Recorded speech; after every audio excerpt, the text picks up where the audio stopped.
Hello Libra, Sun, Moon, Rising, and Venus signs. Kamusta kayo? Sana po ay nasa mabuti kayong kalagayan. Welcome back po sa Star Tarot. At kung bago kayo rito, welcome din po kayo. Please subscribe, like, share my videos, and leave me a comment kung naka-resonate po kayo. Thank you. So, first card ni Libra, don't hate, meditate. And sabi dito, thank you angels for guiding me to love through meditation.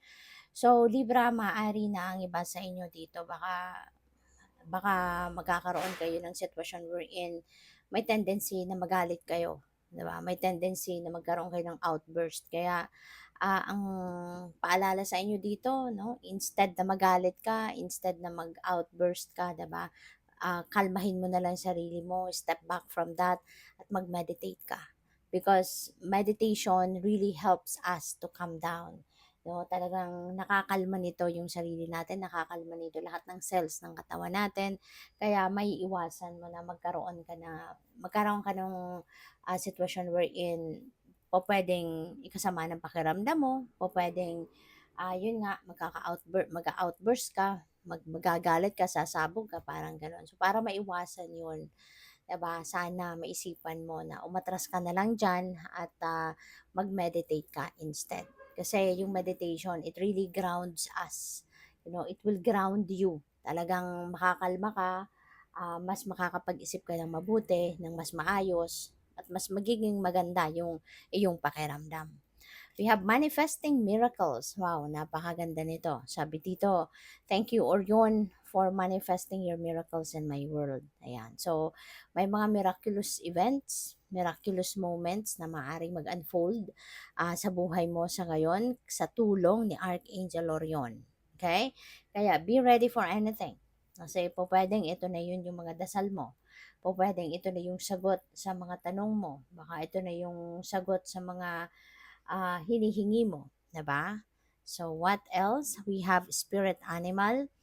Sabi dito, thank you Animal Kingdom for blessing my path with love. Ayan. So, maaari din na ang iba sa inyo, baka meron kayong mga alaga, na may mga fur babies kayo or other pets, 'di ba, na inaalagaan ninyo. At ang maganda rito, dinala to talaga ng divine, no, sa path mo yung mga alaga ninyong ito, para maramdaman mo din yung love nila, no? Yung love ng Animal Kingdom, na hindi mo mararanasan sa kahit kanino man. Hindi mo mararamdaman, no, sa mga tao, yung gano'n. Only your pets, only yung mga alaga mong ito, dito mo sa kanila mararamdaman ang ganyang klaseng pagmamahal. So, by the way, maraming salamat for subscribing. And if you haven't subscribed yet, subscribe na kayo. And also, maraming salamat din for not skipping the ads. Malaking bagay yan sa akin. And also, please click the join button sa baba ng video kung gusto po ninyo na mag-join kayo sa membership. Okay? Salamat po. So, we have heal yourself to heal the world. Ayan. Kasi nga naman, di ba? Papaano ka din, parang ganito lang yun. Papaano ka mag-extend ng pagmamahal sa mundo, sa ibang tao, kung yung sarili mo nga, 'di ba, hindi mo inaalagaan, hindi mo minamahal, 'di ba? Kaya ganito din 'yon.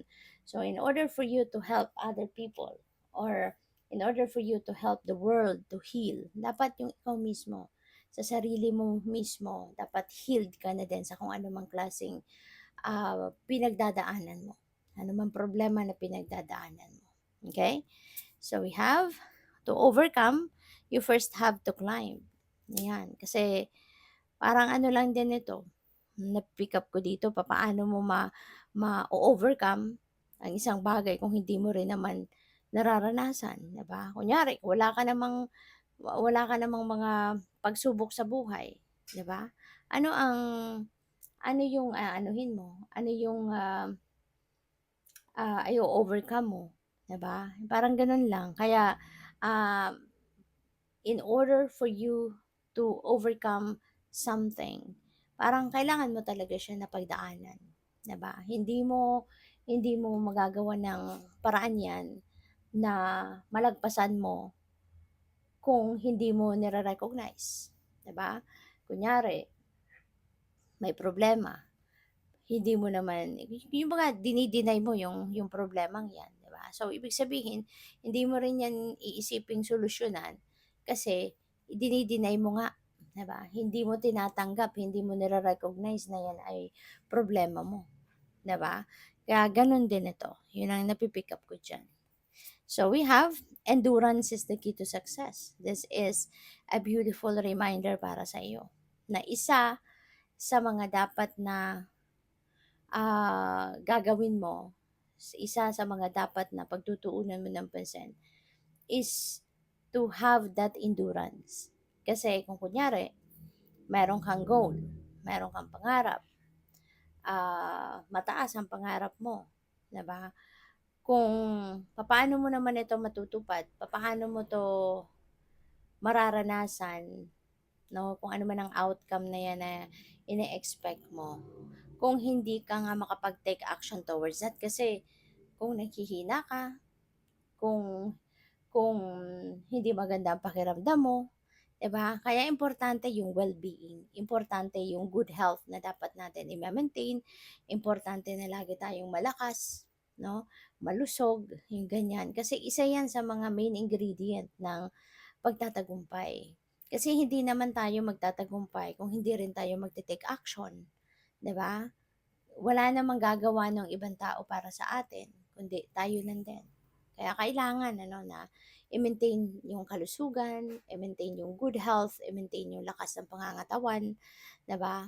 Yung overall health dapat, no, i-maintain 'yon. Okay? Para laging malusog at malakas, healthy. So we have a natural healing power. Ayan. So paalala lang din ito sa inyo, na maybe it's about time, 'di ba? Para i-ano mo, i-check mo yung sarili mo, 'di ba? Yung meditation, makakatulong 'yan kasi kapag nag-meditate ka, makakalma ka, mas makakapag-isip ka ng maayos, um, mas makakapag isip ka ng mas maganda, makakapag-concentrate ka, makakapag-focus ka. And with that, ibig sabihin lang nun, no, kapag makakabalik ka na sa core mo, ibig sabihin, things are going to be back in balance, 'di ba? So, mas mabibigyan mo na ng oras, panahon at atensyon ang halos lahat ng areas of life mo kasi you're in balance, you find that harmony within yourself, 'di ba? Kaya magiging maayos na yung lahat ng mga kaganapan sa buhay mo. Kapag maganda ng takbo ng pakiramdam mo, magaan ang pakiramdam mo, maayos na yung direksyon na iniisip ninyo, so things are going to be healed within you. Hindi lang yung physical, but also yung sitwasyon mismo, yung iba't ibang sitwasyon ninyo sa buhay will be healed. So, good luck. Thank you for watching. Love and light. Namaste.